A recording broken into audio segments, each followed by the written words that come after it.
Hi guys, welcome back to Twinkle Twinkle Reading Stars.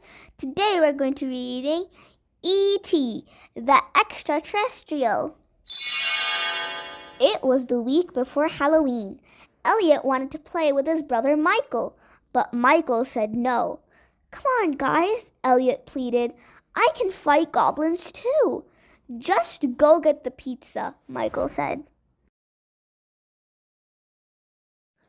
Elliot went outside and paid the delivery man. On the way back inside, he heard a noise coming from the shed. Elliot lived near a forest.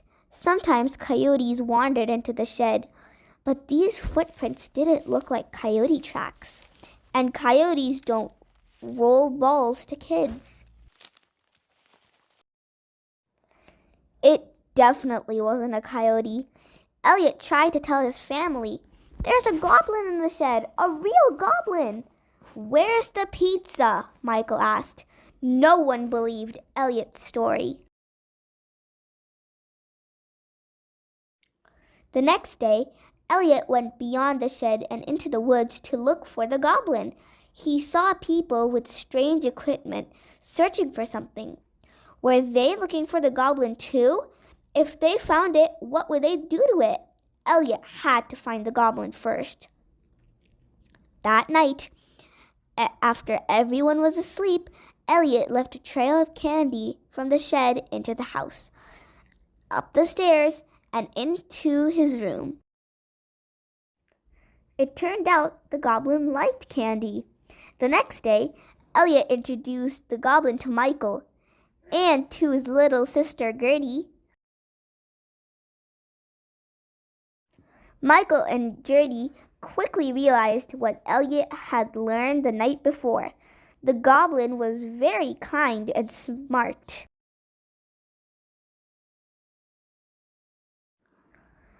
The kids were excited and curious about their new friend. He seemed too nice to be a goblin. Maybe he's a monkey, said Michael. I don't like his feet, said Gertie. We are here home, Elliot said. Where are you from? The goblin pointed up at the sky. Then he used his powers and some fruits and vegetables to create a model of his solar system.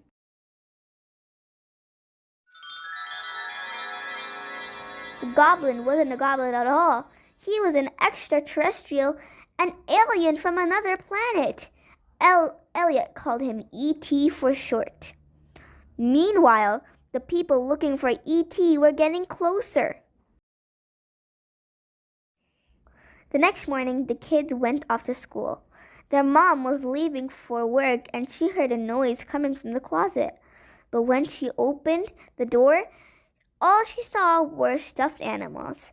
After she left, E.T had the house all to himself. He went exploring. First, he made friends with the local wildlife. Then he got something to eat. He watched the television and learned about Earth's forms of communication. He found a toy to play with, all of which gave him an idea and something to read. If he could find everything he needed,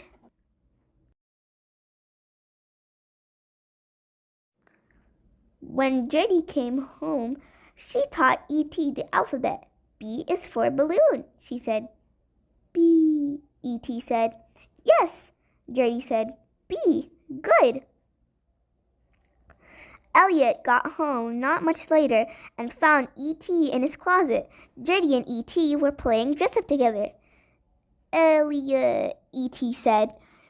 I taught him to talk, Gertie bragged. Elliot found the box of items that E.T had collected. He cut himself on a saw blade. Ouch! Elliot yelped. Ouch! Elliot said.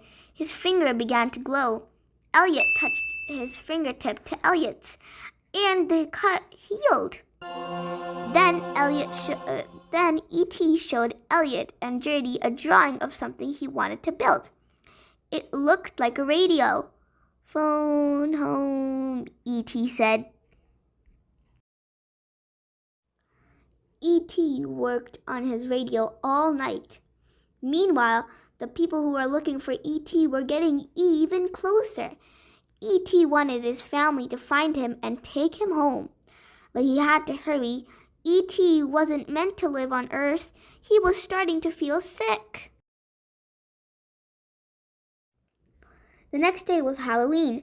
It was the perfect time to get E.T. into the woods, where he could use the radio to send a clear signal home.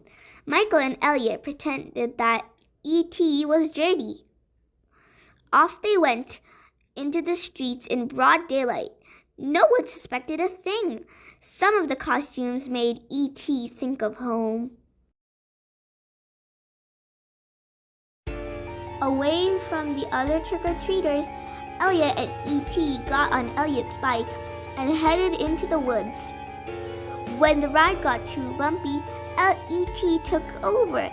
Together, they rose off the ground and soared through the sky. They landed in a clearing and assembled for the radio. E.T. pointed it toward the sky, and they sat down to wait. Elliot woke up cold the next morning. He and E.T. had been in the woods all night. By the time they got home, the people who were searching for E.T. were at Elliot's house. They were scientists. They wanted to learn about E.T. They put him in a box to bring him to their lab. As E.T. was saying goodbye, E.T.'s chest started to glow. E.T. phone home, E.T. said. Does this mean they're coming? Asked Elliot. Yes, said E.T. Elliot knew this was his last chance to help E.T.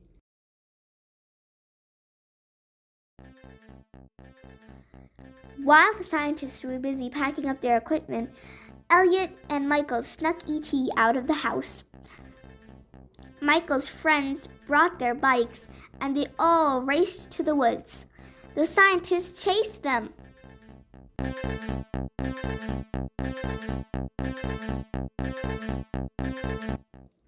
To escape, E.T. used his powers again, and all the boys soared up into the sky. When they reached the forest, a giant spaceship was landing. Elliot was sad that his friend had to go. E.T. was sad too. The tip of E.T.'s finger lit up, and he touched Elliot's forehead. I'll be right here, said E.T. Elliot knew he would always remember their extraordinary friendship.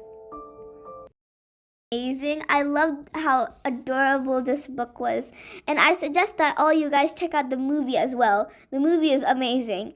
So guys, that's the end of this story. Don't forget to like, subscribe, share, and comment, and I'll see you next time. Bye.